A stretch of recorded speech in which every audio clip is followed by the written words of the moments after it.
TRS Clips, that one channel where you get to explore the unexplored realms of knowledge.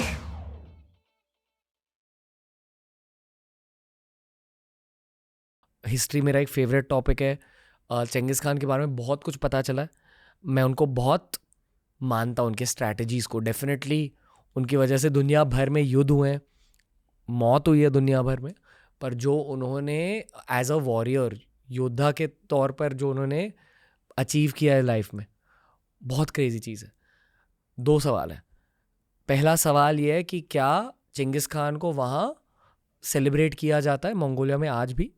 और दूसरा सवाल ये है कि मैं जानता हूँ कि मंगोलिया में भी एक तरह का सनातन धर्म की तरह एक रिलीजन फॉलो होता है. मैं उस रिलीजन का नाम नहीं जानता, पर उनका एक एंशिएंट देवता है जिसका नाम है इटर्नल ब्लू स्काई. जितना मैंने इटर्नल ब्लू स्काई के बारे में पढ़ा है, मुझे लगता है कि या तो विष्णु जी है या तो शिव जी है, मतलब उनके जैसा कोई देवता है.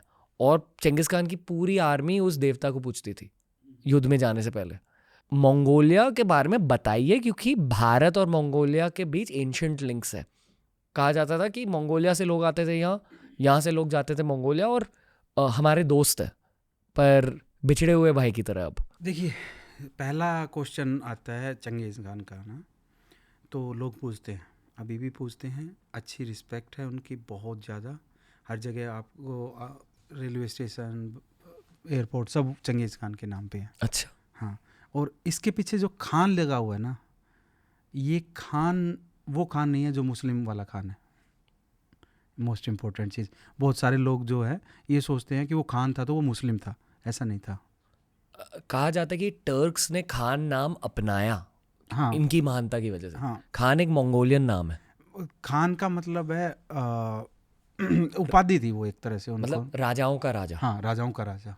ठीक है, तो बहुत सारे लोगों ने के मन में ये आता है ना कि भाई चंगेज़ खान एक मुस्लिम था. वो मुस्लिम नहीं था.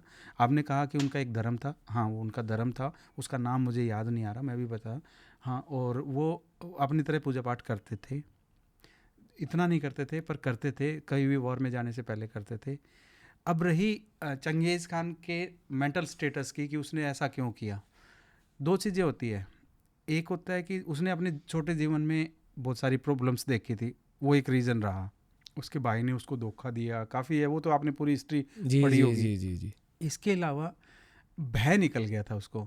उसको इंसान की वैल्यू है कि मेरे को ये काम करना है तो करना है. उसके लिए कोई मरे जिए, इंसान की कीमत ख़त्म हो गई थी उसके लिए. उसको तो सिर्फ वो काम करना था. अब आप एक वही है, हमारे कृष्ण जी ने भी तो जैसे कहा था कि भाई वोट लड़ना है तो लड़ना है, तो उस हिसाब से वो चल पड़े थे. और उन्होंने लड़ते लड़ते, आपको कहते हैं कि ईरान की आधी जनसंख्या ख़त्म कर दी थी. हमारे तक नहीं आ पाए थे, क्योंकि जो जियोग्राफिकली हमारा जो एरिया है ना, ये पामीर हाईवे से इधर वाला, तो ये क्रॉस करना और सिंधु नदी से इधर आना, इंडस रिवर से इधर आना नियरली इम्पॉसिबल था. और उसके घोड़े थे ना, उसमें काफ़ी मरमरा गए थे, उस वजह से वो इधर नहीं आ पाया था. तो हम काफ़ी सेफ रहे उस दौरान. अगर वो उस टाइम इधर आ जाते ना, तो शायद हमारा भी आज हिस्ट्री का ही अलग लेवल की होती है, अलग तरीके की होती है. क्या मंगोलिया कैसा देश है? बहुत ही प्यारा देश है यार. आधा भारत, 30% भारत की जो एरिया वाइज, उसके अंदर 30 लाख लोगों को छोड़ दिया जाए. कोई उस कोने में 200 किलोमीटर पे, कोई उस कोने में 200 किलोमीटर पे, ऐसा देश है. टोटल पॉपुलेशन है 32 लाख के आसपास. Area wise 1/3 of India. उसमें से 16-17 लाख लोग एक उलन बतार कैपिटल सिटी में रहते हैं. और बाकी जो 15 लाख बच गए, वो सारे हैं नोमैड्स एंड रियल नोमैड्स. हम तो सिर्फ यूट्यूब पे नाम देने के लिए नोमैडिक ये, नोमैडिक वो और वो कर देते हैं. बंजारे रियल बंजारे, still they live their life same like that. यहाँ से वहाँ घूमते हैं. हाँ, और -50, -35 में सर्वाइवलिटी. और मेरे ख्याल से गर्मियों में वेज खाना खाते हैं, सर्दियों में नॉन वेज खाते हैं, वही मजबूरी से. हाँ, सर्दियों में भी वेज खाते हैं. वो क्या है कि जैसे चीज़ को वो अपना ना, अपने देसी तरीके से वो लोग है ना, उसको प्रिजर्व कर लेते हैं. और गिर होते हैं उनके, जो सफ़ेद वाला घर होता है हम देखते हैं नॉर्मली, उसको गिर बोलते हैं वो. तो गिर जो है उस हिसाब से बनाया जाता है कि वो सर्दियों में -40-50 को भी वो रहता है, और गर्मियों में वो जो है -+30 तक भी वो ठंडा रहता है.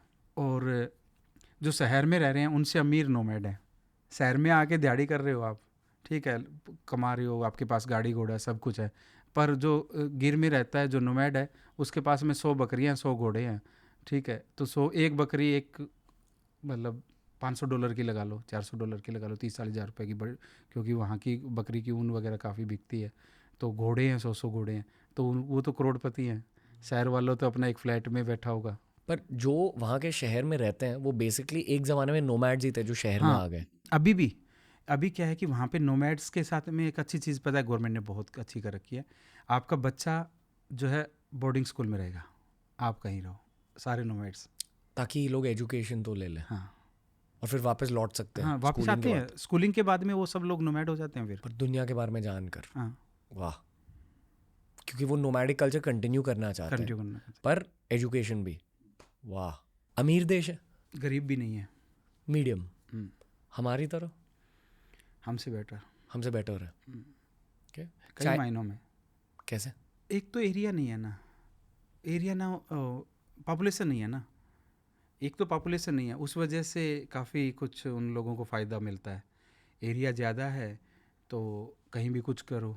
दूसरा क्या है, रिसोर्सेज हैं, पर चाइना का इन्फ्लुएंस बहुत ज़्यादा है, उधर रसिया का इन्फ्लुएंस बहुत ज़्यादा है, तो इस वजह से वो थोड़ा सा घुट रहे हैं बीच में। चाइना को किस नज़रिए से देखता है? सारा सामान उनका चाइना से आता है, बड़े भाई की तरह, हम कह सकते हो। ओके। चेंगिस खान की फ़ौज ने जब पूरे एशिया को कॉन्कर किया तो कहा जाता था कि चेंगिस खान के योद्धा शायद दुनिया के सबसे बेस्ट योद्धा थे। घोड़े पर सवार होकर तीर कमांड मारते थे फास्ट स्पीड से, और वो एक बहुत मुश्किल स्किल होती है, पर इस स्किल को मास्टर किया था। तोप यूज़ करना सीख लिया, बहुत कुछ सीख लिया उस आर्मी ने। तो मैं सोचता हूँ कि यार इनके ही पोते पोती अब आज के मंगोलियन पॉपुलेशन में है, उनमें वो वॉरियर टाइप एनर्जी दिखाई देती है आप? वो आज भी आर्चरी, वो घोड़े पे से करना, वो करना, गेम है, आज भी गेम खेलते हैं। वो पूरा घोड़ा वाइल्ड था, उसको यूज़ करना मंगोलियन ने सिखाया। उसको पेट बनाना, या फिर लोकल भाषा में हम कह देंगे उसको पालना, सो है मंगोलियन ने शुरू किया था सबसे पहले। जैसे हमारे में जट सिख होते हैं, जाट की जी। बिल्ड ही अलग होती है, जी जी, वहाँ भी ये दिखाई देता आपको? नहीं, अब नहीं दिखाई देता। उनकी एक्चुअली क्या हुआ है, मैं देखिए, चंगेज़ खान के एक्सपायर होने के बाद में क्या हुआ कि चंगेज़ खान ने कहा कि मेरी एक तो मेरी कब्र नहीं पता चलनी चाहिए कहीं पे भी, ठीक है। फिर इतनी मारकाट हो गई थी, और तब बुद्धिज़्म चला गया था वहाँ पे, तो बुद्धिज़्म के ने ना लोगों को मोंक बना दिया, शांत बना दिया बहुत ज़्यादा, और मोंक बनने की वजह से वहाँ पॉपुलेशन का ड्रॉप हो गया। अच्छा, ठीक है, उस वजह से काफ़ी अच्छा। फिर क्या है कि इनर मंगोलिया चाइना ले गया, तो वो पर्टिकुलर जो डीप मंगोलिया था वो रह गया उनके पास में। इनर मंगोलिया की पॉपुलेशन भी चाइना के पास में रहेगी, तो वो इनर मंगोलिया काफ़ी बड़ा एरिया है जो चाइना के पास है अब उसका। अब तो वहाँ भी घूमे हूँ, हाँ, मैं इनर मंगोलिया के अंदर से निकला था। आध्यात्मिकता दिखी। अब मैं प्राउड महसूस कर रहा हूँ कि हमारे लोगों ने दोबारा से बुद्धिज़्म ला दिया वहाँ पे। हमारे लोगों ने, मैंने बोला ना यहाँ पे, आज से 30-40 साल पहले हमारे एक एम्बेसडर थे, कोई मॉन्क, जो कि 10 साल वहाँ एम्बेसडर रहे, और उन्होंने रीबिल्ड किया बुद्धिज़्म को वहाँ पे, और अब बहुत अच्छा काम किया उन्होंने। और अब लोग वहाँ पे बुद्धिज़्म दोबारा से, सारे जितने भी मोनेस्ट्री थी और थी, सारे रीबिल्ड हो गई हैं। और उस बंदे ने इतना लेवल पे काम किया कि उसकी उन लोगों ने स्टैचू तक बना दिए वहाँ पे हमारे एम्बेसडर के। इतना काम किया बुद्धिज़्म ने वहाँ पे, और वो मोंक अभी वहीं रहते हैं, 60 साल के हो गए हैं, और दोबारा से सारी चीज़ों को रीबिल्ड करके तैयार कर दिया गया। पता है, सोनू निगम सर आए थे शो पर, उनके साथ हमने मंगोलियन थ्रोट सिंगिंग की बात करी। आई डोंट नो अगर आपने उसे हाँ, थ्रोट, और एक उनका जो वो खतरनाक है भाई, वो जो उसके लिए चैंटिंग के लिए यूज़ करते हैं। जी, अलग ही वाइब है।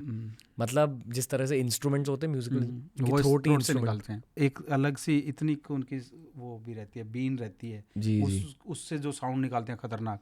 जब फेस्टिवल होता है, मैं आपको रिकमेंड करूंगा, साल में एक फेस्टिवल होता है, उस फेस्टिवल पे 4 दिन के लिए मंगोलिया जरूर जाके आना, कभी मौका मिले। कब होता है?